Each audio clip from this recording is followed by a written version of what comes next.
Volvemos en Julio Bar y estamos conectados con Fernando Soriano. Buen día, Fernando. ¿Qué tal? Buen día, ¿cómo va? Todo bien, todo bien. Muchas gracias por atendernos. La excusa es hablar de tu libro Marihuana.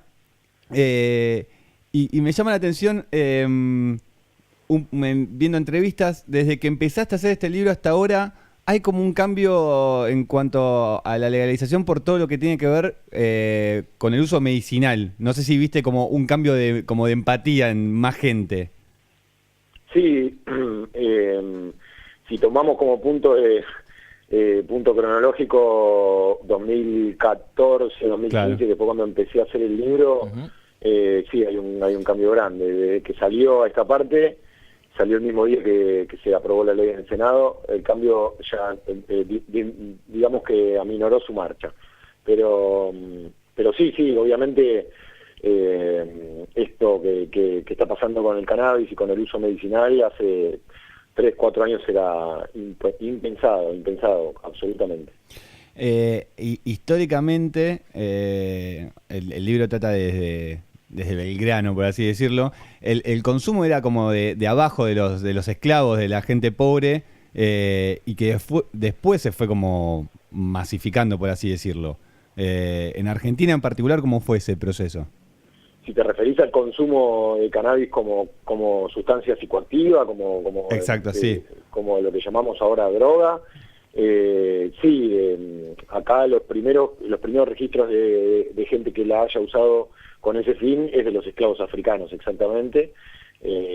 Así que abarca todo el tiempo, digamos, desde que empezaron a llegar hasta que los mataron en la guerra de la Triple Alianza, mandaron a morir en la guerra de la Triple Alianza. Pero digamos la tradición cultural de consumir cannabis para buscar alguna cuestión trascendental del espíritu está ligada a ellos, que son los que trajeron, la verdad no sé bien cómo, si en semillas, si las plantas mismas, no sé cómo hicieron, pero fueron trayendo las plantas para acá. Pero vos pensás que era una población marginal, que diría, claro, ¿viste?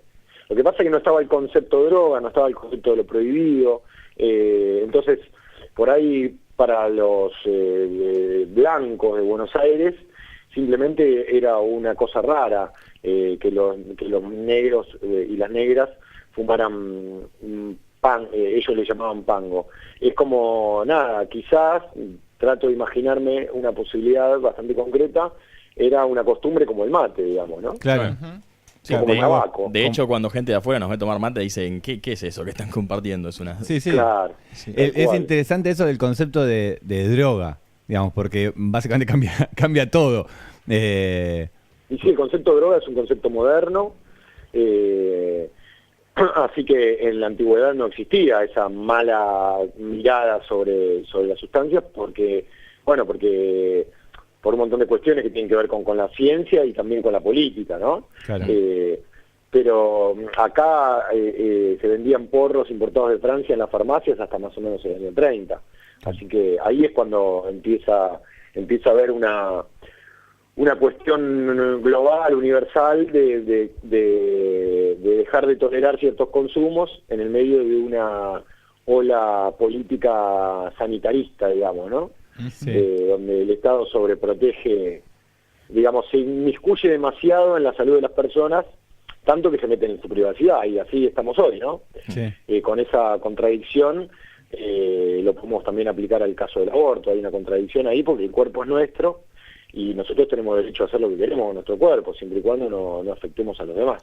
Fernando, cuando decías ahí, fue en ese momento en el que hubo ese cambio para considerarla algo como, si se nocivo. quiere, sí, prohibido, como droga general, y decías que no era solo local, que fue a nivel global. Sí, porque, a ver, como todo lo que pasa en los últimos siglos, está determinado por los países dominantes, las culturas dominantes, y Estados Unidos emprendió, después de la ley seca, una cultura de la prohibición de las drogas, de la persecución de los consumidores, y eso fue a partir del año, específicamente con el cannabis, del año 36-37, los años 36-37, y un poquito antes ya con la Convención con la convención del opio, creo que si no me equivoco en el año 29, se empezó a, digamos, a perseguir a los que cultivaban estas plantas, ¿no? Así que, digamos, como todo, Estados Unidos impuso a nivel global su postura y su mirada. Hubo algunos países que se mantuvieron alejados hasta determinado punto, pero después terminaron todos metidos en la misma historia, tal cual lo vemos ahora, ¿no? ¿Y por qué esos mismos grupos que centralizan, digamos, ese poder de decisión, no lo hicieron, por ejemplo, con el tabaco? Bueno, supongo que tu pregunta es retórica porque la respuesta es obvia. No, pero digo, también podían haber hecho un negocio del cannabis. Sí, pero no. A ver, no, porque el cannabis estaba asociado en Estados Unidos estaba asociado a los negros y a los mexicanos, es decir, a las personas pobres. Ajá. La estigmatización venía por ahí. La planta tiene otros usos a nivel industrial y a nivel medicinal.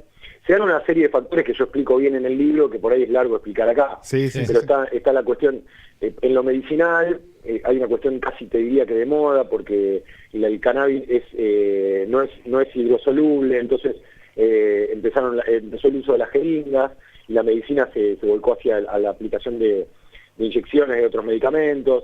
En la cuestión industrial empezó el lobby del papel de celulosa y del plástico, entonces mataron, digamos, a la producción industrial de cannabis que se hacían con lo que se hacían telas. Ajá. Está la cuestión racial, digo, es multifactorial y es demasiado complejo quizás para explicarlo en una entrevista radial. Claro. Pero básicamente es eso, ¿viste? Claro. El negocio del tabaco es uno solo, el tabaco solo se usa para fumar, y ya vemos que es un negocio millonario que mata muchísimas más personas que las que mata el cannabis, que básicamente no mata a nadie.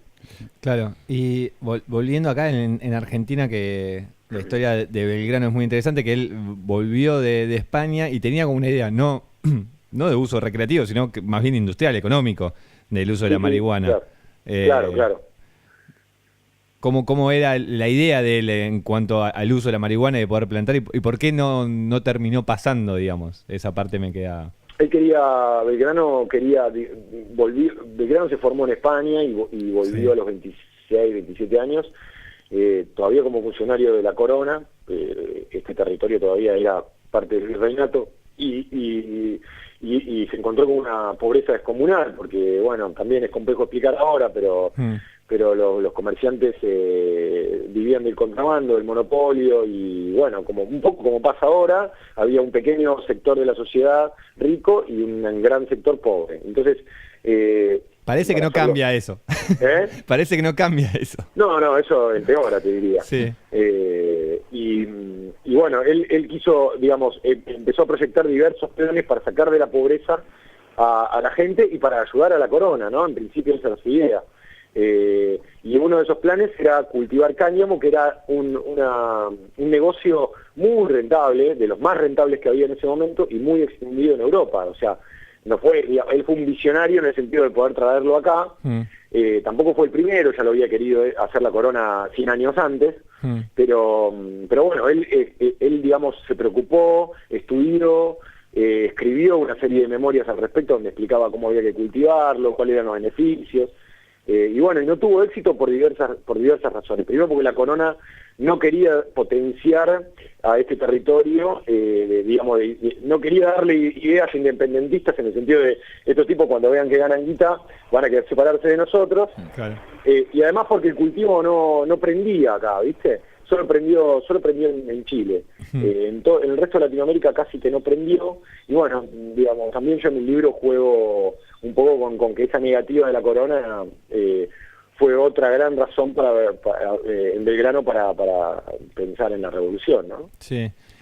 Hay un tema relacionado a la marihuana que tiene que ver con la ignorancia muchas veces del tema de drogas durante todos los años, porque supongo que ahora, si bien hay una generación que sabe un poco más, todavía hay bastante desinformación acerca de esto. ¿Cómo, digamos, eso en particular, hay otros países que la legalizaron de acuerdo a diferentes normas, etcétera, y han mejorado en cuanto, digamos, no es que generó más consumo ni menos consumo, sino que dejó fuera, digamos, todo lo que tenga que ver con narcotráfico, etcétera, y acá seguimos teniendo como una visión muy de el que va caminando por la calle la paga, es una boludez, digamos. Desde tu punto de vista, ¿cuánto faltaría para que podamos avanzar sobre ese tema? O tomar como ejemplo otros países que la han legalizado. Bueno, no sé, me parece que no falta tanto, pero estas cuestiones son muy cambiantes, Sí. tienen que ver también con la agenda. Que el hecho de que muchos países estén legalizando y entendiendo que la cuestión va por otro lado, es muy importante para nosotros, y sobre todo que esté Uruguay metido en esta revolución de la legalización, porque los tenemos enfrente y porque, bueno, son nuestros vecinos, nuestros hermanos, y vemos cómo funciona ahí. Así que me parece que es un camino largo y que en algún momento, cuando tengamos seguramente otros dirigentes que no tengan la cabeza de dinosaurio que tiene, por ejemplo, la ministra Bullrich, puede ser que cambiemos justamente, ¿no? A pesar que esa palabra suena paradójica. Porque, digamos, hoy una de las grandes trabas es la política que tiene el Ministerio de Seguridad, que, bueno, tiene una cruzada contra la marihuana que, para mí, por lo menos a mi juicio, atrasa 80 años, ¿viste? Sí. Así que, pero no, yo creo que, a ver, pensemos una cosa que a mí me resulta bastante, me genera optimismo. Yo tengo 40 años y en mi generación un poquito para arriba y sobre todo para abajo tenemos otro tipo de relación con el cannabis. Y podemos consumir cannabis de manera responsable y seguir trabajando y llevándonos bien con nuestros amigos, digamos, no nos convertimos ni en vagos ni en delincuentes. Bueno, toda esa generación va a ser la que en algún momento van a ser diputados, jueces, médicos. Bueno, vamos a tener otra mirada menos hipócrita sobre el tema, así que creo que en algún momento va a cambiar, digamos, y tenemos que seguir luchando por eso. Fernando, y con respecto al uso medicinal del cannabis, ¿eso tenés idea más o menos cómo se fue desarrollando? Si se fue desarrollando paralelamente al uso recreativo o en algún momento alguien se dio cuenta que tenía también otros usos. Porque tengo también entendido, por ejemplo, que en algunas enfermedades no es que las cura, sino que apalia sus efectos, pero en otras enfermedades sí se ha hecho avances, incluso con tumores y cosas, cuando se usan aceites de cannabis se reducen los tumores en algunos casos. ¿Eso sabés si fue en paralelo al uso recreativo o alguien se dio cuenta más tarde de que tenía otros usos? No, el uso a ver, volvemos a una de las preguntas del principio que tiene que ver con el concepto de droga. Si el concepto de droga no existe, además la palabra droga viene de farmacón, Claro. del griego, y farmacón quiere decir veneno y remedio a la vez. Es muy importante para entender un poco qué es una droga, ¿no? Bueno, muchas farmacias se llaman droguerías hoy en día también. Sí. Claro, por eso, droga también es todo, digamos, Claro. ¿no? Droga es el alcohol, droga el ribotril, droga Claro. todo, ¿no? Pero, a ver, los chinos hace 5.000 años usaban la planta con fines medicinales, pero esos fines medicinales también tenían una búsqueda espiritual, Claro. o sea que no había una separación. Pero sí hay registros, se lo cuento en varios capítulos del libro, hay registros de cómo los herbarios chinos de hace 5.000 años explicaban los usos que podía tener la planta. Obviamente no hecha aceite. Después, mucho más acá en el tiempo, en el año 1600, 1700, 1800, los ingleses que ocuparon la India empezaron a ver que la gente de la India hacía tinturas con el cannabis. Tinturas que servían para paliar diversas enfermedades. Entonces fue dando así, es un proceso, digamos, el uso medicinal no es algo nuevo, no es algo que la ciencia, la tecnología de ahora descubrió en el cannabis. Lo que sí pasó en el siglo XX es que pudieron sintetizar las moléculas. Entonces, Claro. entonces a partir de eso pueden fabricar medicamentos y pueden entender cómo es que las moléculas de la planta de cannabis conectan específicamente con receptores específicos que tenemos en el cerebro, ¿viste? O sea, el cerebro tiene receptores exclusivamente específicos para la química de la planta, lo cual también nos da para pensar un montón de cosas, ¿no? Totalmente. Porque... es muy flashero eso, pero en realidad las propiedades medicinales de la planta incluso existen cuando uno la fuma, digamos, ¿no? O sea, digamos, yo puedo decirte que de alguna manera mi consumo de cannabis, a pesar de que fumo o vaporizo, es terapéutico. Ajá. Tal cual. Y de hecho es interesante eso que decías de como una cultura ya milenaria, similar a los chamanes, digamos, donde Claro. el médico no es quizás la visión de médico que tenemos hoy en día, y donde lo que se utilizaba era no solamente para físico, sino también espiritual. Espiritual, No, es un cambio de paradigma, pero no significa que no se haya utilizado, que eso ha Por pasado en supuesto. diferentes culturas, digamos, y con otras sustancias también. Hay, a ver, la marihuana es una planta, o sea, la marihuana en realidad es la flor de una planta que se llama cannabis, y así como la planta de cannabis hay cientos, Claro. miles de plantas que generan algún efecto psicoactivo en el cerebro humano, por lo tanto, y en el cerebro animal también.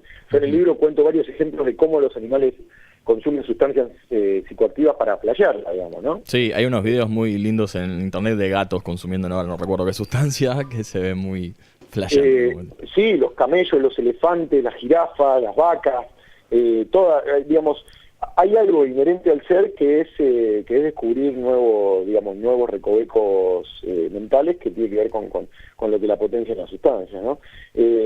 Así que sí, esto es inherente al ser, y hay un montón de plantas, digamos, de cientos o miles, entonces, bueno, esta es una más. Claro. Fernando, y te hago una pregunta un poco más personal. En esto del camino de armar un libro, la otra vez estábamos hablando con Alejandro Galeano, que escribieron Los Dueños del Futuro, que es un tema más político, pero en definitiva lo que decía era, bueno, en el recorrido yo lo que más que nada me pasó fue romper con ciertos prejuicios. Sí. En tu caso, en el armado del libro, ¿qué sensaciones tuviste? Con respecto Con respecto al tema y a vos mismo, digo, en relación al tema. Mirá, ¿O qué descubriste? ¿O qué te finalmente en esto de armar algo y comunicarlo, ¿no? Publicarlo, ¿qué te sorprendió a vos mismo del armado del libro? En relación al tema, obviamente. No, bueno, a ver, no sé, cuando empecé a hacer el libro creía que sabía un montón y no sabía nada, eso es lo primero que te puedo decir. Claro. Fueron 2 años y medio de laburo que aprendí un montón, es como ponerte a estudiar, yo me puse a estudiar por mi cuenta, es como, no sé, haber hecho la carrera de marihuana, ¿no? Claro. La facultad de marihuana en mi propia casa, así que descubrí un montón de cosas, todas esas cosas que descubrí están contadas en el libro y son muy playeras, de la relación que tenía Carl Sagan con el cannabis, hasta los usos ancestrales, hasta todo esto que todo esto que estamos charlando es parte de lo que aprendí haciendo el libro. Vos recién hablabas de los chamanes, las brujas, que a nosotros nos han creado con la visión negativa de las brujas, mujeres que hacen hechizos para transformarte en sapo. Cosa, sí. En realidad ellas eran curanderas, que eran las mujeres que arrastraban los conocimientos de generación en generación de las plantas, y cómo las plantas te curaban de un montón de cosas. Y las brujas fueron demonizadas y por eso llevadas a la hoguera en la época de la Inquisición. O sea que la historia se repite permanentemente. Bueno, aprendí un montón de cosas, aprendí también eso, viste que la historia de la humanidad es un poco en loop y que, bueno, que hay que ir aprendiendo para ir dejando de arrastrar ciertos karmas, viste, no lo digo en el sentido tanto hindú ni hippie, pero sí en esto de que, bueno, dejémonos de joder con ciertas cosas, ¿no? Claro, y parecería ser que este lado, el occidental, tiene bastante que mirar hacia el otro, como para poder tener una mirada un poquito más abierta, ¿no? Sí, yo creo que sí. A ver, las religiones condicionan mucho todo también.